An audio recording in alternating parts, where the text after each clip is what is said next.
Coucou tout le monde, j'espère que vous allez bien. On se retrouve aujourd'hui pour la première vidéo de 2021 et donc tout d'abord je voudrais vous souhaiter à tous et à toutes une très bonne année 2021.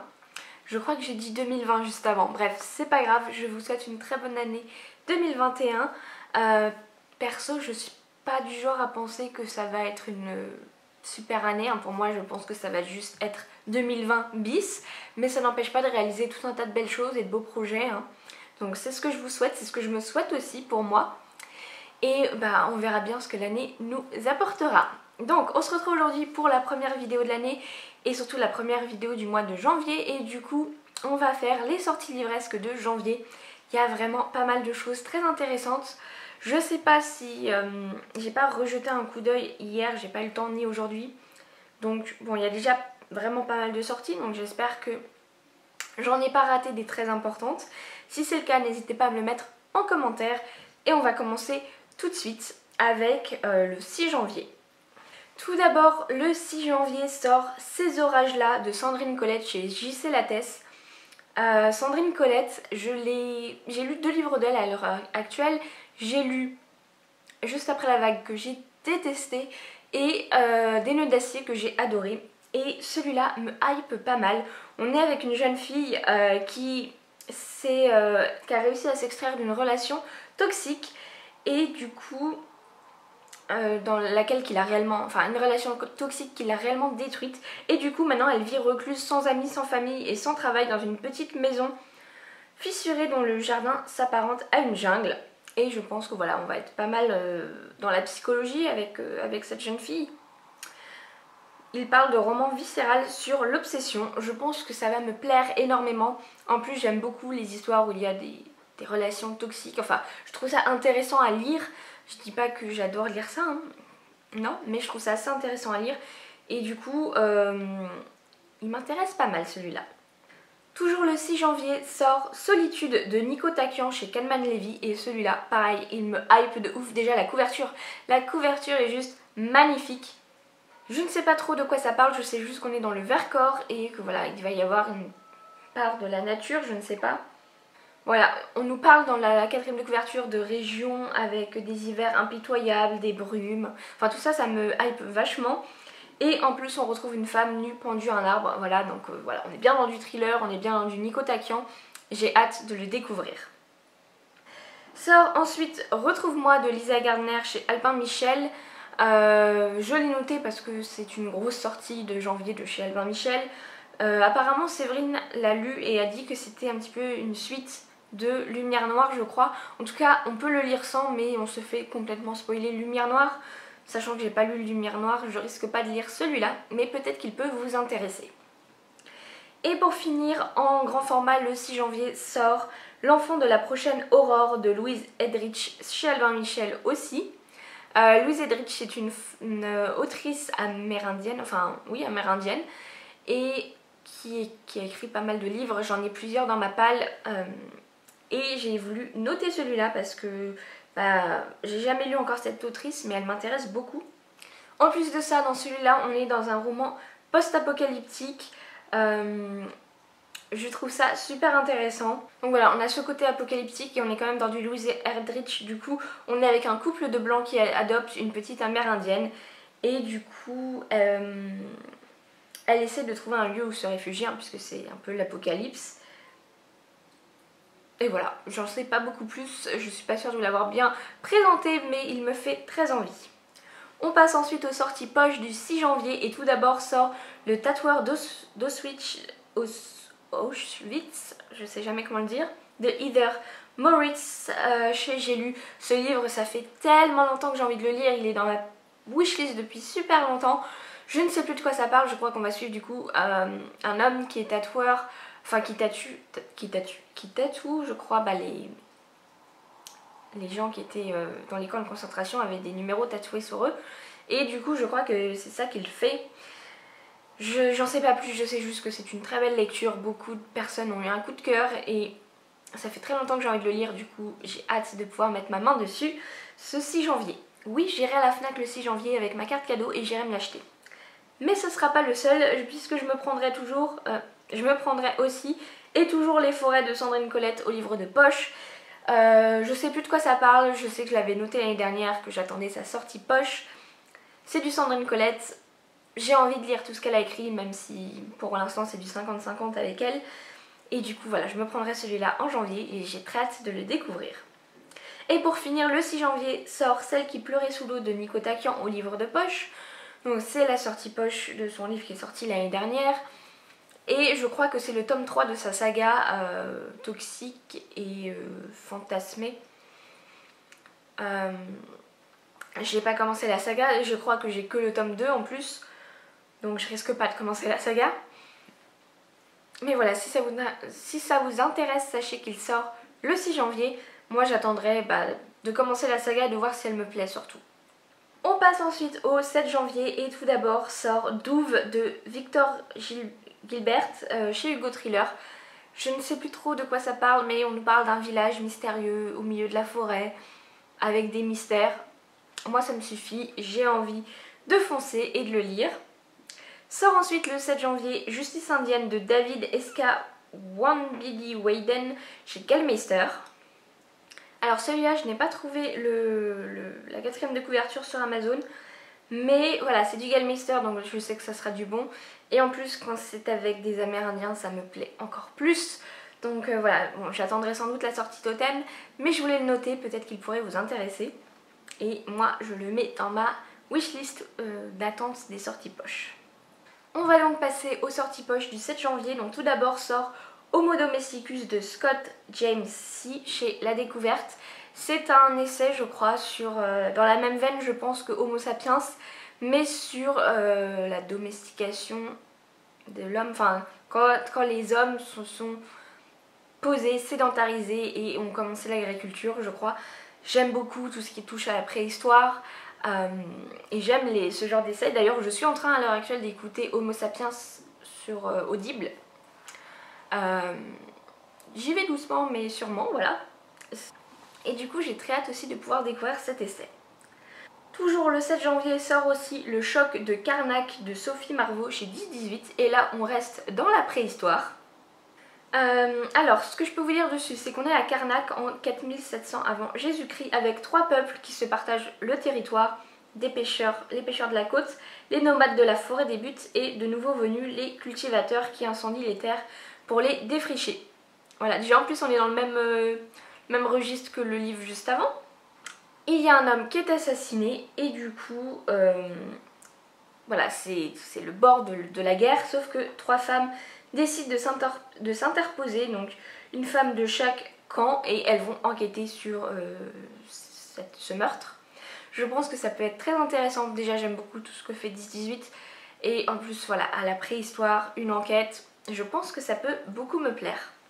Sort ensuite le 12 janvier Du temps et de l'eau de Hendry Snær Magnason chez les éditions Aldisio.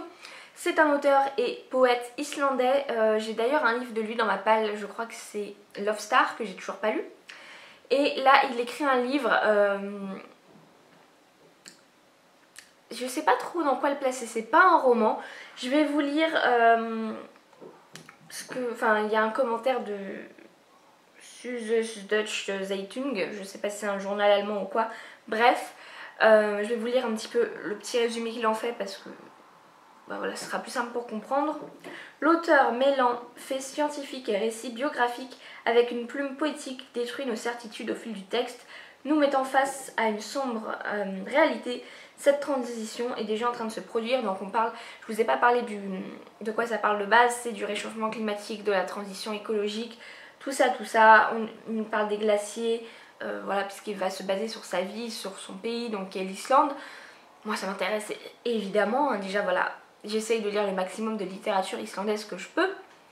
Et en plus avec une portée écologique, je trouve que ça peut être très intéressant. On passe ensuite au 13 janvier et là j'ai noté 2 livres qui sortent en poche. Donc tout d'abord L'embarras du choix de Laure Manel au livre de poche. J'avais jamais entendu parler de ce bouquin. Avant de le voir quand j'ai fait mes recherches pour la vidéo. Et en fait on se retrouve avec une femme qui est le jour de son mariage qui est sur le point de dire oui et qui a un moment d'hésitation. Et je crois qu'elle va s'imaginer une vie, enfin voilà, il y a une histoire de réalité alternative entre si elle dit oui et si elle dit non, je crois. Si vous l'avez lu, corrigez-moi, je veux bien. Mais moi j'adore quand on part d'une histoire, et qu'on peut voir plusieurs possibilités, comme ça a été le cas avec Elle et sans elle de Solène Bakowski et Amélie Antoine. Moi j'adore ce genre de bouquins. Si vous avez des bouquins d'ailleurs comme ça à me conseiller, où on peut voir plusieurs réalités alternatives à partir d'une même histoire, je veux bien que vous me mettez ça en commentaire parce que j'adore ce genre de récit. Donc bref, lui il sort le 13 janvier et je vais me l'acheter, même si voilà, ce sera plus de la romance et tout, je pense que ça va m'intéresser quand même juste pour la construction du roman. J'ai ensuite noté toujours pour ce 13 janvier encore un livre chez Le Livre de Poche qui est Eden de Monica Sabolo. Donc ce livre déjà il y a la couverture qui m'a interpellée. Et en plus on nous parle d'esprit de la forêt, de régions reculées du monde, forêt menacée de destruction, une jeune fille qui grandit là-bas et qui va rencontrer une jeune fille de la ville et qui va s'aventurer dans les bois et découvrir des choses dangereuses. Alors je pense que ça va être un livre d'atmosphère, peut-être avec, comment dire, comment on dit, plusieurs degrés de lecture, mais voilà, il m'intéresse beaucoup. Je l'ai découvert il y a quelques jours sur Instagram, sur l'Insta du Livre de Poche, et la couverture m'a tout de suite marquée, et voilà, et je pense que ça peut être assez bien. Il est très bien noté, j'ai hâte de le découvrir. Je viens de voir un petit peu quelqu'un qui a commenté un peu loufoque, un peu déçu par ce style d'écriture. Voilà, je pense que ça va être un livre assez particulier, mais j'ai bien envie de le découvrir.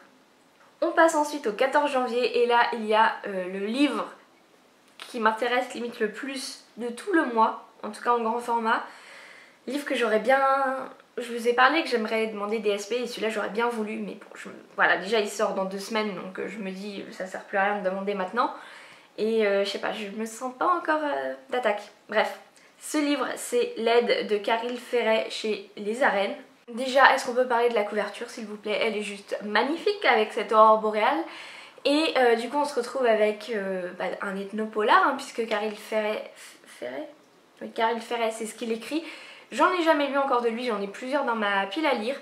Mais celui-là se passe en Sibérie, voilà, dans le froid, dans les aurores boréales. Donc il me donne beaucoup trop envie et voilà, j'ai très envie de le lire. Mais c'est pas grave, j'attendrai sûrement la sortie poche du coup. Ensuite on va passer aux sorties poche de ce 14 janvier. Donc tout d'abord sort Transparence de Marc Duguin chez Folio. Et celui-là je vais vous lire la 4e de couverture et puis vous allez comprendre pourquoi je l'ai noté. À la fin des années 2060, la présidente française de Transparence, une société du numérique implantée en terre sauvage d'Islande, est accusée par la police locale d'avoir orchestré son propre assassinat. Or, au même moment, son entreprise s'apprête à commercialiser le programme Endless, un projet révolutionnaire sur l'immortalité qui consiste à transplanter l'âme humaine dans une enveloppe corporelle artificielle. Alors que la planète est gravement menacée par le réchauffement climatique, cette petite start-up qui est sur le point de prendre le contrôle du secteur numérique pourra-t-elle sauver l'humanité? Voilà, un peu de science-fiction, on est en 2060, on est en Islande. Voilà, celui-là je l'attends depuis des mois de pied ferme. Pareil, le 14 janvier je serai devant ma Fnac à aller l'acheter avec mes chèques cadeaux. Ensuite j'avais noté un livre, je ne sais plus de quoi ça parle, enfin bon, au vu du titre du bouquin, c'est assez facile de comprendre de quoi ça parle, mais en détail je me souviens plus. C'est La petite couturière du Titanic de Kate Alcott chez Archipoche. Donc voilà, je pense qu'on va se retrouver sur le Titanic avec une couturière. Et j'en sais pas plus, mais moi j'aime beaucoup le Titanic, enfin voilà, comme beaucoup de monde, j'adore le film. Et j'ai bien envie de lire des romans qui se passent sur le Titanic. Du coup, j'ai noté celui-là. Toujours le 14 janvier sort chez Hugo Poche American Witches de Katia Campagne. Donc c'est un livre, un thriller où on retrouve le corps d'une femme rousse. Donc voilà, moi déjà quand il y a des femmes rousses, j'adore.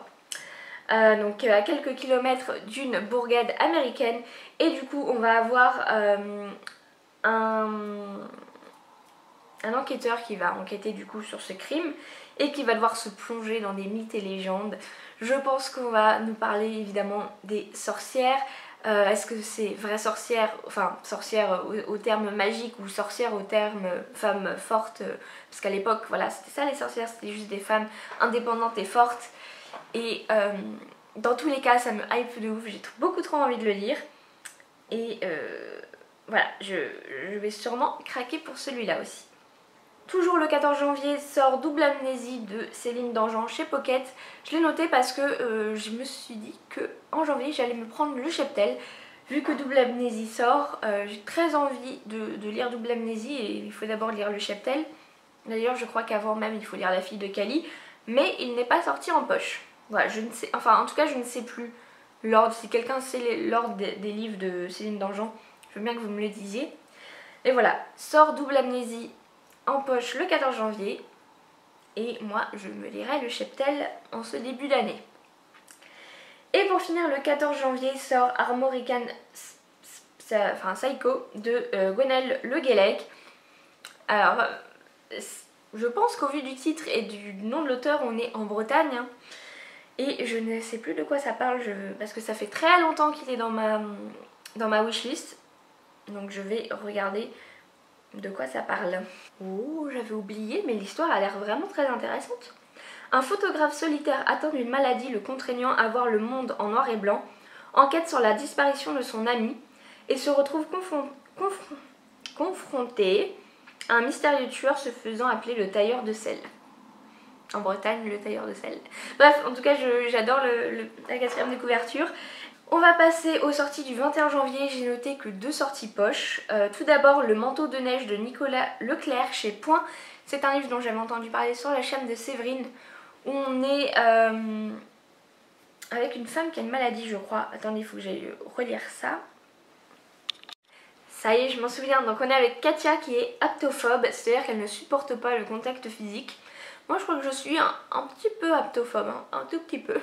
Parce que pareil, j'aime pas trop qu'on me touche. Bref. Donc elle est suivie depuis des années par des psys, des médecins, bref tout ça. Rien n'y fait. Et le malaise de Katia prend une ampleur plus inquiétante lorsque son grand-père est sauvagement assassiné par sa femme. Un détail cloche, cependant cette dernière est dans un état végétatif depuis 30 ans. Et je crois que c'est vrai, nous avait parlé d'histoire de fantômes, alors soit les fantômes du passé, soit des vrais fantômes, je ne me souviens plus. En tout cas, j'ai très envie de le lire, et pareil, je pense que je vais craquer pour lui en janvier. Sort ensuite le complexe de la sorcière de Isabelle Sorrente chez Folio. Donc ce n'est pas un roman, je crois que ça doit être, je sais pas si c'est un essai ou dans quoi on pourrait le mettre d'autre, mais sur les femmes, sur le féminin, sur ces femmes qui ont été accusées de sorcellerie par le passé. Et je vais peut-être vous lire la 4e de couverture, ce sera plus parlant parce que même moi j'ai du mal à bien comprendre. Alors, même si votre ancêtre n'a pas été brûlé, vous pouvez être sûr qu'elle a vécu dans la terreur. La sorcière vous regarde, cela n'a rien de surnaturel, c'est européen. Isabelle Sorrente est tentée par une image, celle d'une femme au crâne rasé, attendant sa condamnation. Qui est-elle? De quoi s'est-elle rendue coupable? Dans une enquête mêlant récit historique et intime, la romancière nous entraîne sur les traces des sorcières, ces milliers de femmes pourchassées et tuées, soupçonnées d'avoir conclu un pacte avec le diable. Loin d'appartenir au passé, la sorcière est semblable à un secret de famille. S'en approcher, c'est faire surgir des souvenirs enfouis. Ça m'a hype de ouf. Voilà, en fait, je comprends mieux maintenant que j'ai relu correctement la 4e de couverture. Quoi qu'il en soit, il me fait super envie aussi. Et voilà, ça fait beaucoup trop de livres que j'ai beaucoup trop envie de lire pour ce mois de janvier. Donc voilà, n'hésitez pas à me dire en commentaire ceux qui vous intéressent le plus dans ce que je vous ai dit ou même d'autres que je n'ai pas cités. Je vais vous laisser et du coup on se retrouvera normalement lundi pour le dernier Vlogmas et ensuite on se retrouvera samedi prochain pour une nouvelle vidéo. Passez une bonne semaine, salut!